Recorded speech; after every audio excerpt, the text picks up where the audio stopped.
I'm so glad to be with you today. Today is a terrific Tuesday, really terrific, because today marks my 1 year of continuous video recording on this channel.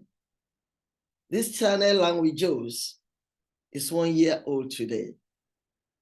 Happy birthday to you, Learn with Joes. Happy birthday to you, Learn with Joes. Happy birthday, happy birthday. Happy birthday to you. I want to thank you all, my viewers, my subscribers, 1.58 plus. You have been wonderful. God will bless you all.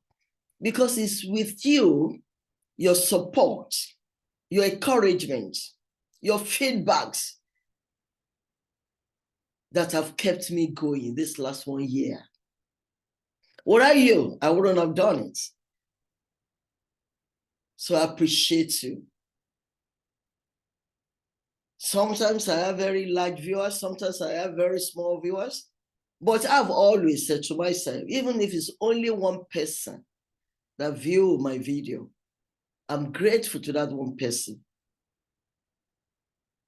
Because I look, this is a kind of, it's not just addition, it's a multiplication process. That one person that is blessed will definitely bless someone else. And then from 2 to 4, 4 to, and so many forward like that. I love your feedbacks. Some of you are very consistent in appreciating what you hear from me. But those who are not commenting, that doesn't mean you don't like it. If you don't like it, you won't continue to view it. And I have viewers from several geopolitical areas, countries, in various continents. That's enough for me. I thank God and I thank you. I know you spend money to view, because without your Wi-Fi, without your data, there's no way you can access even YouTube to be able. And there are so many YouTube channels that you can watch. But yet you take time to click to Josephine. I'm grateful. You've done it for me this past 1 year, and I want to appeal that you continue to do it for me as we start take another step from today. This is Learn with Joes, an Academy of Knowledge Economy. My name is Josephine, and I am digital professor. On Tuesdays like this, I teach a core course in the area of my specialization, philosophy of religion and theology. And on Fridays, I talk on germane, important issues that are very good for our life and existence. When we started a year ago, I started my teaching on environmental philosophy of religion and eco-theology. If you're still interested, the videos are there for you to see. How to maintain our environment, sustainable environment. I did a book review on one of my books, Spiritual Formation 1. And I'm sure that book is still free. You can access it either on this YouTube or in my website where I put it. I have other books that you can view from my website. They are all on Amazon.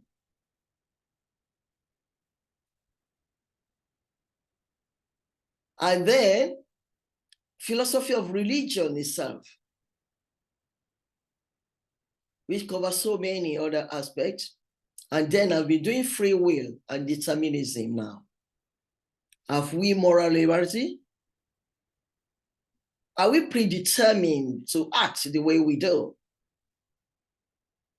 Or do we act the way we do because we have the free will of choice? I'm continuing today that debate on free will, specifically the biological and genetic determinism. But before I go on, I want us to join Learn with Joes. It's an academy of knowledge economy, but I want you to know more. What is Learn with Joes? What are we talking about in Learn with Joes? With Learn with Joes.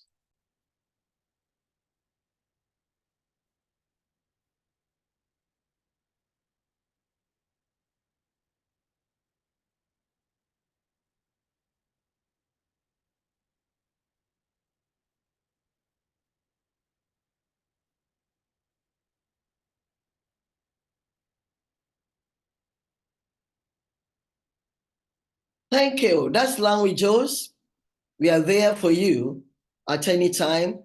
Contact us for one-to-one masterclass or group masterclass on any of your desired courses in philosophy of religion and theology.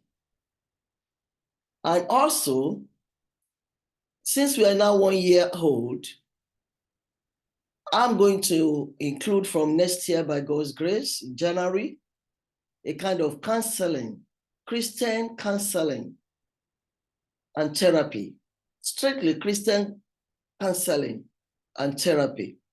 And if you want to, this is not something we do online for everybody because it's individual, kind of. It could be for couples, it could be for an individual. Are you hurting? Are you suffering? Do you need advice of an elderly person? I'm a senior citizen. I'm an ordained evangelist. I have a doctoral degree in theological studies. I could help you. So you check my mail at the description link after this video. And from my there, you can send me an email directly. I will reply you. You have 2 mail options there. You can send to either of them. I will reply you and we can fix together. Maybe with a very token fee. But just for the time that I am going to give. And then we will fix a time that we can do it together, either on telephone or via Zoom or any link that you desire. I know there are a lot of people there who have one problem or the other, and they like to share with somebody. You might not even need counseling. You might just want to share an experience that is bothering you. You don't want to borrow up. You want to share it with people. I'm here for you to share it with me.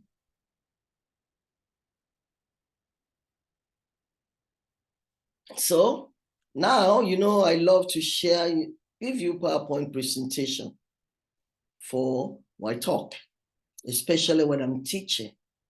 And today, like I said, is the continuation of the great debate.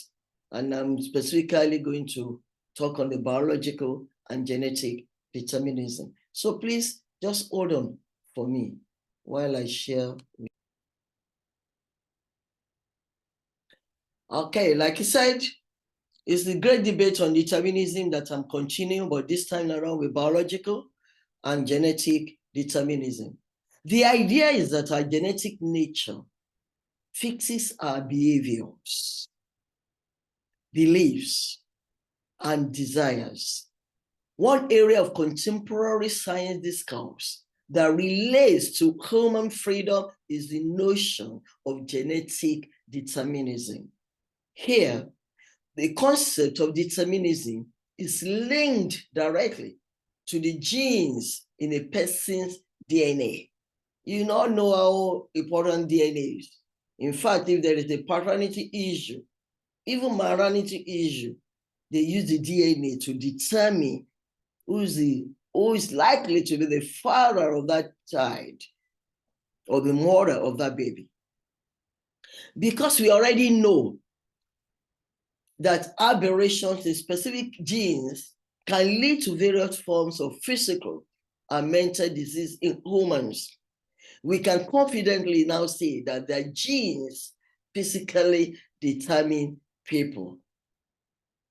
But genetic determinists want to extend this further by claiming that our genes determine even our behavior.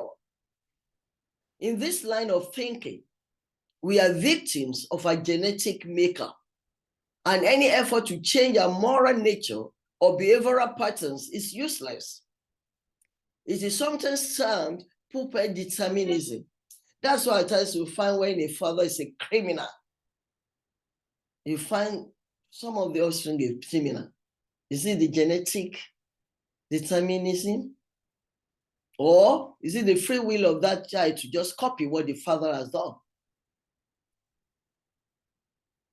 You can begin to process this yourself and come to your own conclusion if you believe in free will or if you believe in determinism. And puppet determinism, meaning metaphorically that we dance on the strings of our genes. Genetic determinism has two principal forms: genetic fixity and innate capacity. Genetic fixity and innate capacity. And together, they link up to produce the doctrine of statistical variation. These are discussed in this piece. Let's look at genetic fixity. We call it speciesness. Speciesness. Speciesness. The first variety of genetic determinism is the relatively unsophisticated doctrine of genetic fixity, which holds that parents' genes invariably determine their children's characteristics. Dan Denen, in 1986, encapsulates this simple form of determinism under the label speciesness from the powerful example of the digger wasps. You know, the digger wasps, when the time comes for egg laying, the wasp specs builds a burrow for the purpose and seek out a cricket which stings in such a way as to paralyze but not to kill it. She drags the cricket into the burrow, lays her eggs alongside, closes the burrow, then flies away, never to return. In due course, the eggs hatch, and the wasp grubs feed off the paralyzed cricket, which has not decayed, having been kept in the wasp's equivalent of the deep freeze. To the human mind, such an elaborately organized and seemingly purposeful routine conveys a convincing flavor of logic and thoughtfulness until more details are examined. For example, the wasp's routine is to bring the paralyzed cricket to the burrow, leave it on the threshold, go inside to see that all is well, emerge, and then drag in the cricket. If the cricket is moved a few inches away while the wasp is inside, making a preliminary inspection, the wasp emerging from the burrow will bring the cricket back to the threshold, but not inside. And then repeat the preparatory procedure of entering the burrow to see that everything is all right. Once the cricket is removed a few inches while the wasp is inside, she will move the cricket up to the threshold and re-enter the burrow for a final check. The wasp never thinks of pulling the cricket straight in. This procedure was repeated 40 times on one occasion, always with the same results, according to D. Woodridge in 1963, page 82 of his book. But Innate, following Hofstadter, calls this very simple determined behavior species. but believes that too much has been made of emblematic stories or intuition pumps, like the one above, because human behavior is much more complexly determined. Genes influence human development, and the differences between humans and chimps are almost entirely genetic. However, even completing the Human Genome Project will not enable scientists to predict how a child will develop. Indeed, even a complete knowledge of a child's genes and developmental environment will not allow the entire whole specification of the organism. Chance also plays a significant role in development. It can be seen, for example, in the number of bristles under a fruit fly's wing. This number varies from the left wing to the right, even though the fruit fly has the same genes and environment on both sides of his body. That's Lee Walton, 1991. Such differences may not be due to poor chance, however, but rather to nonlinear, dynamic, chaotic, deterministic processes. Molina, Boomsman, and Dolan in 1993. Such processes have been shown possible using computer simulations. When you use computer to simulate certain things, you can get results. But whether they operate in natural organism remains an empirical condition or empirical question. Innate capacity, that's the second one. The first one we talk about is the fixity. The second variety of genetic determinism is the slightly more sophisticated doctrine of innate capacity, according to which people are like buckets waiting to be filled. That's Lee Walton, 1991. In an impoverished environment, all people will have similar characteristics: wealth, knowledge, etc. Still, in an enriched environment, those who naturally have big buckets will end up with more than those with small buckets could hold. For example, malnourished people will show minor individual differences in height than those well nourished. Where you might have some people very short, some might be very tall. Sometimes due to their nourishment, the kind of things they eat or the kind of things they have available from them right from the womb. So malnourished people will show minor individual differences in height than those well nourished. That doesn't mean that all those people are not tall, are malnourished, or are not well fed. Some, like we say, genes, is because they have mothers that are short or fathers that are not tall. That kind of thing too. And that's exactly what we're talking about, biological or genetic determinism. This is where we are going to stop today. And then next Tuesday, by God's grace, I'm going to continue. Like I said, this December, I'm finishing on determinism. And the last topic, I'm going to share with you my own thoughts on free will and determinism. What do I believe? All I've been giving you, I know my personal belief, but belief of other scholars, even you giving the debate, pro and cons of free will, pro and cons of determinism. So have a very wonderful week. And thank you for being there for me. Like I said, check my description link for my emails. You can contact me if you're interested in any kind of advice, or you just have a listening ear.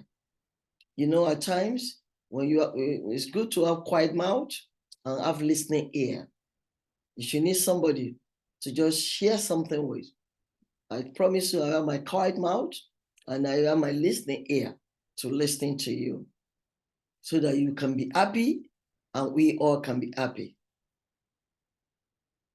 And if you are new, you need to subscribe. Please click the subscribe button there and turn on your notification for you to receive any of my videos and get alerted on any of my videos once they are released.